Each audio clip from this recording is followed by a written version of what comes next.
क्रोध में जो काम हो जाता है, कई बार उसके चलते लोग जिंदगी भर जेल में चले जाते हैं। तो आपको क्रोध भी तभी आएगा, आप एक चीज जिंदगी में याद रखिए कि लीडर वो नहीं होता जो बहुत अच्छा बोलता है, लीडर वो होता है जो, ये दो चीजें, इमोशनल इंटेलिजेंस में आप इतने खतरनाक हो जाएंगे कि लोग कुछ भी हो आपसे मोहब्बत करना नहीं छोड़ पाए। दूसरे के इमोशंस को समझने के लिए आपको कई बार आपको विवाद हार जाना चाहिए अगर आप आदमी को नहीं खोना चाहते। यही चीज ज्ञान से नहीं आएगी, समझ से आएगी। जिसके अंदर समझ होगी उसके अंदर ये बात आ जाएगी, और जिसके अंदर ये समझ आ गई, ये बात आ गई, लीडर हो गया साहब।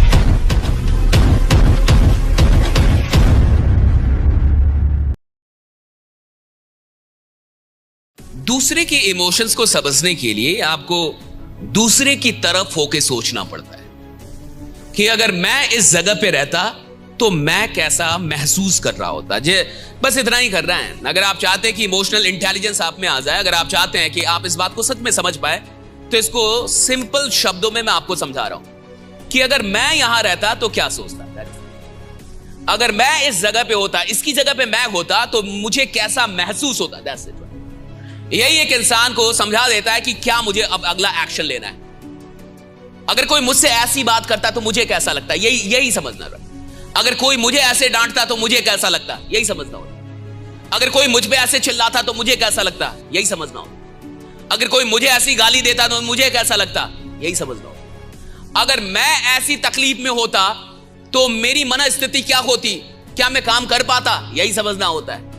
जब इंसान अपने आप को दूसरे की जगह पे रख के सोचना, समझना और महसूस करना सीखता है तो उसमें इमोशनल इंटेलिजेंस डेवलप होने लगता है कि अगर मैं यहां होता तो मैं कैसा महसूस करता। That is the Mantra of raising your emotional intelligence in life. इतना ही तो है। आप सोचिए, कोई झगड़ा हो पाएगा, कोई रिश्ता बिगड़ पाएगा अगर आदमी एक दूसरे की जगह पर रख के सोचने लगे? बिगड़ेगा ही नहीं। सारे रिश्ते क्यों बिगड़ते हैं? क्योंकि हम अपने एंगल से देख रहे हैं और वो अपने एंगल से। कोई भी वहां नहीं जाना चाहता, मैं उसकी जगह नहीं जाना चाहता और वो मेरी जगह आके नहीं देखना चाहता। इसीलिए टीमें बिखर जाती हैं, परिवार बिखर जाते हैं, रिश्ते बिखर जाते हैं। एक ऐसी कोर जो 5 साल 10 साल से एक थी, कभी कभी बिखर जाती है। उसका रीजन यही है कि हमने एक दूसरे की जगह पे रख के महसूस करना छोड़ दिया है। अब हम आरोप प्रत्यारोप करने लगे, अब हम उंगली उठाने लगे। अब हमें ऐसा लग रहा है कि भैया मैं सही और तू गलत। भाई मेरी जगह पे भी तो आके देख लो कि भाई क्या है राइडा। एक बार मेरी जगह पे आके देखिए, फिर आपको समझ में आए कि चीजें क्या है नहीं है। तो आप एक चीज जिंदगी में याद रखिए, कई बार आपको विवाद हार जाना चाहिए अगर आप आदमी को नहीं खोना चाहते। कई बार आपको वहां चुप हो जाना है जहां आप सही हैं, फिर भी अगर आपको लगता है कि अगर मैं सच बोलूंगा तो मैं इनको खो दूंगा, तो इससे अच्छा है चुप रही। आदमी से ज्यादा कीमती कुछ भी नहीं है। मैं डिबेट हार जाऊं वो बहुत बढ़िया है, लेकिन मैं किसी आदमी को ही खो दूं, अपने आदमी को, वो खराब। तो वहां विवाद मत कीजिए जहां रिश्ते के टूटने का डर लगने लगे कि यहां रिश्ता टूट जाएगा। अगर और बात बढ़ी तो रिश्ता, तो चुप हो जाइए। क्यों? गुस्सा एक दिन से ज्यादा किसी का नहीं रहता। क्रोध बहुत क्षणिक रहता है, क्रोध तो बहुत जल्दी मिट जाता है। लेकिन क्रोध में जो काम हो जाता है, कई बार उसके चलते लोग जिंदगी भर जेल में चले जाते हैं। जो अचानक से एक चाकू लेके किसी का मर्डर कर दिया या घर वाले कोई मार दिया, सर फूट गया, मर्डर, क्या वो सच में बहुत खराब ही आदमी था? नहीं, गुस्से में, क्रोध में, अचानक से दो सेकंड की चीज, 2 सेकंड की चीज थी। 2 सेकंड में गलती हो गई जिसके चलते जिंदगी भर जेल में। गलती 2 ही सेकंड की थी। वो 2 ही सेकंड बुरा आदमी था, बाकी समय अच्छा ही आदमी था, लेकिन क्रोध में था काम कर। तो आपको क्रोध भी तभी आएगा जब आप सामने वाले की जगह खुद को रख के नहीं सोचेंगे।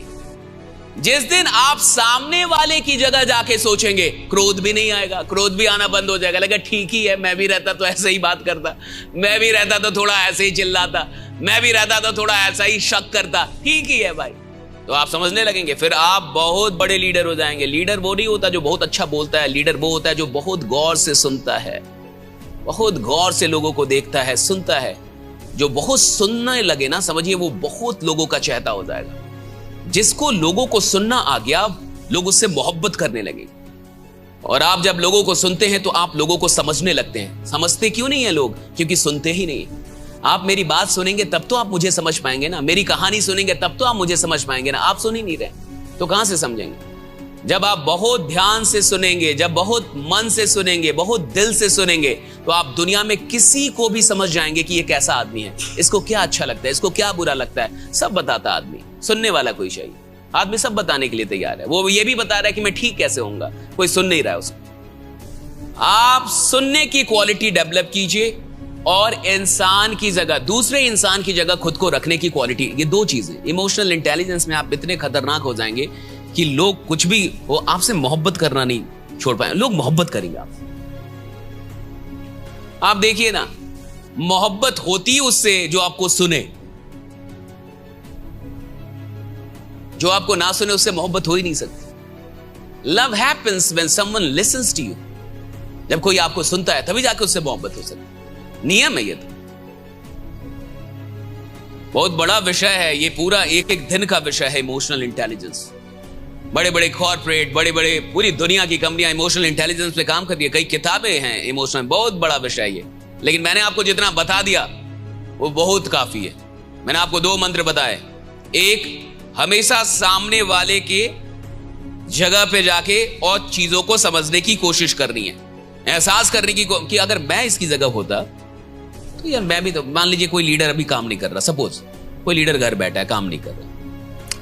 अब देखो, कोई लीडर घर बैठा है काम नहीं कर रहा, 2 तरीका हो सकता है। एक, ये नालायक है, ये नालायक है जी, बताओ थोड़ा सा टाइम खराब आया, नेगेटिव हो, कोई आदमी है, जाओ नया बना लूंगा। दूसरा, ये क्यों नेगेटिव है? क्या मैंने इसको इतनी नॉलेज दी है जितनी मेरे पास है? क्या मैंने इसको कभी समझाया था कि ऐसा भी दौर आ सकता है? क्या मैंने इसको सिखाया था कुछ? क्या मैंने इसको सिखाया था कि जब ऐसा दौर आता है तो कैसे बिहेव करना है? क्या मैंने इसको ट्रेनिंग दी थी? क्या मैं इससे रेगुलर बातें कर रहा था? अगर मैं भी इसकी जगह होता तो क्या मैं ऐसा नहीं होता? तो लगेगा हाँ होता। तो उसके लिए प्रेम उमड़ेगा, फिर घृणा नहीं उमड़ेगी। और जब प्रेम उमड़ेगा तो समाधान निकल ही जाएगा। प्रेम ही समाधान है। बड़े बड़े क्रिमिनल अच्छे हो गए क्योंकि कोई जाके, आपने सुना होगा रविशंकर, ऐसे कई लोग हैं, श्री रविशंकर ने कई क्रिमिनल को मुख्य धारा में जोड़ा है। लिट्टे से बात करके, लिट्टे के लोगों से बात करके मुख्य धारा में जोड़ दिया। आप समझ रहे हैं? आप तो मान लो थोड़ा बहुत कोई इंसान होगा तो थोड़ा बहुत कुछ गलत खा रहा होगा, कर रहा होगा, इतना ही कर रहा होगा ना। लिट्टे मतलब समझ रहे हैं? वो तो मार रहा है, वो तो सरकार के खिलाफ है, गवर्नमेंट के खिलाफ है, बंदूक उठा के चल रहा है 10 साल से। और कोई 10 साल का लिट्टे का आदमी कैसे रविशंकर से मिलके, श्री रविशंकर से मिलके और हथियार छोड़ देता और आ जाता है? कैसे भाई? प्रेम, क्योंकि वो सच में प्रेम करते हैं उन लोगों से। हम और आप नहीं कर सकते, बट उनका प्रेम है, वो प्रेम बदल देता है लोगों को। तो ये जरूरी नहीं है कि आदमी गलत है या नेगेटिव है या काम नहीं कर रहा तो वो गलत आदमी नहीं है साहब। शायद हमने पूरा होमवर्क नहीं किया है, हम भी शायद उसकी जगह रहते तो ऐसे ही रहते। जब ये बात आप समझने लगेंगे तो लोग छूटेंगे या लोग पकड़ में आएंगे? लोग और पकड़ में आएंगे, छूटेंगे नहीं। फिर आप लोग नहीं छोड़ेंगे। फिर आप समझ जाएंगे कि लोगों में कमी नहीं है, कहीं ना कहीं कमी हमारी तरफ से रह गई है भाई। और ये एंगल, ये इमोशनल इंटेलिजेंस से आता है। यही चीज ज्ञान से नहीं आएगी, समझ से आएगी। जिसके अंदर समझ होगी उसके अंदर ये बात आती कि मैं अपनी मेहनत पे फिदा हूं या नहीं हूं। आप कितने सफल होंगे, सवाल इसका है। अब 1 करोड़ रुपया ना कोई भी उठता है 2 साल में कमा ले। 2-4 हाथ नहीं खा रहे, वो उल्टे ही मां बाप को मार दे रहे हैं। जिंदा है तो आदमी गलती करेगा, मुर्दे थोड़े गलती करते हैं।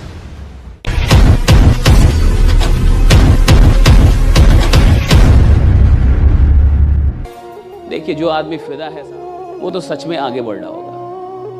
बट इस सवाल का जवाब बहुत हार्ड है। ये हां कहना और ये हां आपकी आत्मा से उठे, ये हां आपके हृदय से उठे, दिमाग से नहीं। ये हां बोलते हुए आपको रत्ती पर भी शक ना हो, हल्का सा भी शक ना हो कि हां मैं अपनी मेहनत पे फिदा हूं। तो साहब समझिएगा कि आप जीवन में किसी बड़ी क्रांति को जन्म देंगे, आप कुछ बड़ा करेंगे साहब। और जीवन में एक 6 महीने का फेज चाहिए होता है। याद रखिएगा मेरी ये बात, 6 महीने का phase. You need a phase of At least 6 months, right? When every day the answer to this question should be yes. एक 180 दिन का फेज चाहिए होता है, जब जीवन में हर दिन, हर रात आप इस सवाल का कि मैं अपनी मेहनत पे फिदा हूं या नहीं हूं, और आप इसका जवाब हां में दे दें कि मैं अपनी मेहनत पे फिदा हूं। जो आदमी 180 दिन इस सवाल का जवाब हां में दे सकता है, वो अपनी जिंदगी में कुछ भी उपलब्ध कर सकता है, कुछ भी, एनीथिंग, कुछ भी अचीव कर सकता है। मैं कह रहा हूं आदमी कुछ भी अचीव कर सकता है, anything, he can achieve anything in his life, अगर वो 6 महीने हर रात इस सवाल का जवाब, हां मैं अपनी मेहनत पे फिदा हूं। मैं, और ये बड़ा टफ है साहब, आप अपनी, अच्छा सोचिए, जब आप अपनी मेहनत पे फिदा नहीं है तो खुदा आप पे क्यों फिदा हो? ईश्वर आप पे क्यों फिदा, भगवान क्यों फिदा हो भैया आप पे? मैं अपनी मेहनत पे फिदा नहीं हूं तो वो परमात्मा मुझ पे क्यों फिदा होगा? मुझे अपनी मेहनत से मोहब्बत नहीं हो पा रही। मैं नहीं कह रहा कि यार मैं कमाल की मेहनत कर रहा हूं, और जब मैं ये कह नहीं रहा कि मैं कमाल की मेहनत कर रहा हूं तो मैं खुदा से कैसे लड़ूंगा? और याद रखिए, मैंने पहले ही बोला, आप सफल होंगे नहीं होंगे सवाल इसका है नहीं, आप कितने सफल होंगे सवाल इसका है।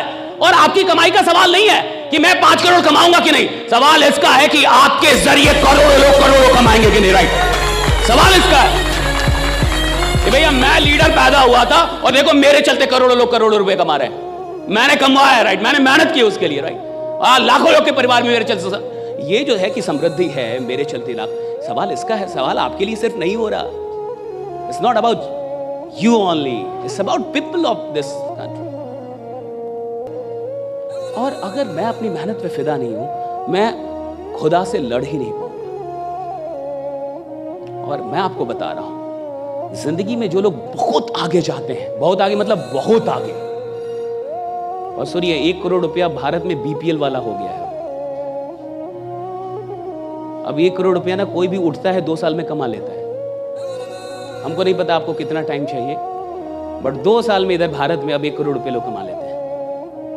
आदमी उठता है, सनक में आता है, पागल होता है और 2 साल में 1-2 करोड़ कमा लेता है। वो जमाना गया जब 1 करोड़ कमाने के लिए आदमी सोचता था 10 साल में 1 करोड़ कमा लूंगा। वो 30 साल पहले का देश था, जब 1 करोड़ कमाने के लिए आदमी सोचता था 10 साल में 1 करोड़ कमा लूंगा साहब। 25 साल पहले 1 करोड़ कमाने के लिए 10 साल आदमी सोचता था कि 10 साल मेहनत करके, अब 1-2 साल में बच्चे उठते हैं ना, बच्चे आजकल के, और अगर वो पागल है थोड़ा सा वो कमा लेता।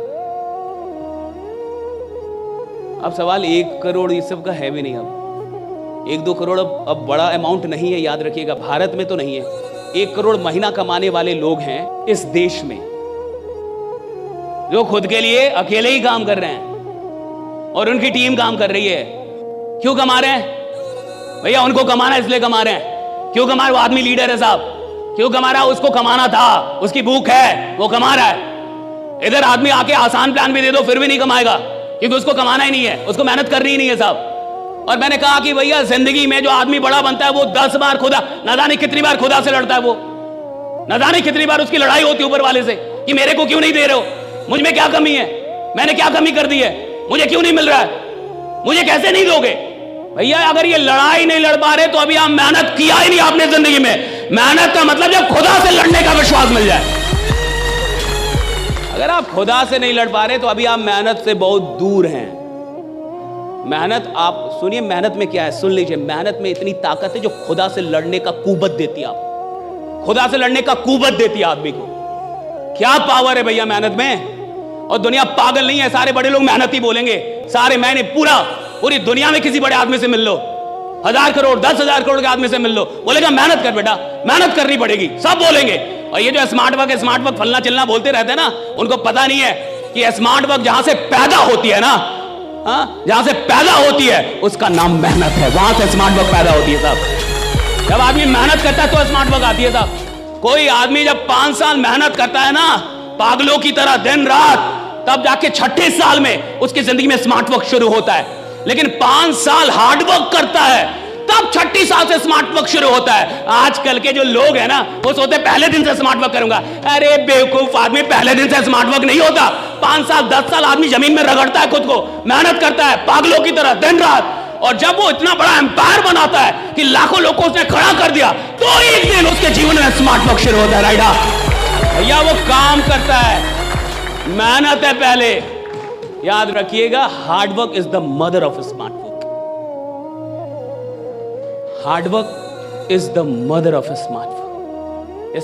स्मार्ट वर्क पैदा ही नहीं हो सकता बिना हार्ड वर्क। लोग सीधे सोचते हैं पहले दिन से ही मैं स्मार्ट वर्क करूंगा, नहीं जाऊंगा किसी से मिलने, नहीं मिलूंगा, पागलों की तरह मीटिंग नहीं करूंगा। रोज 20 आदमी को आप प्लान नहीं दे रहे, रोज 10 आदमी को आप प्लान नहीं दे रहे, आप थोड़ी मेहनत कर रहे हैं। जिंदा है तो आदमी गलती करेगा, मुर्दे थोड़े गलती करते हैं, ठीक है? जो आदमी जिंदा है साहब वही गलती कर सकता है। गलतियों से शर्माना नहीं है, घबराना नहीं है, डरना नहीं है, बस गलतियां बार बार रिपीट हो ये नहीं करना है। हम गलती करें, बिल्कुल करें, लेकिन पुरानी ही गलती बार बार करें ये मूर्खता है साहब। हम नई गलती कर लें। समझदार आदमी वो है जो पुरानी गलतियों को रोक दे, कुछ नई गलती कर लो।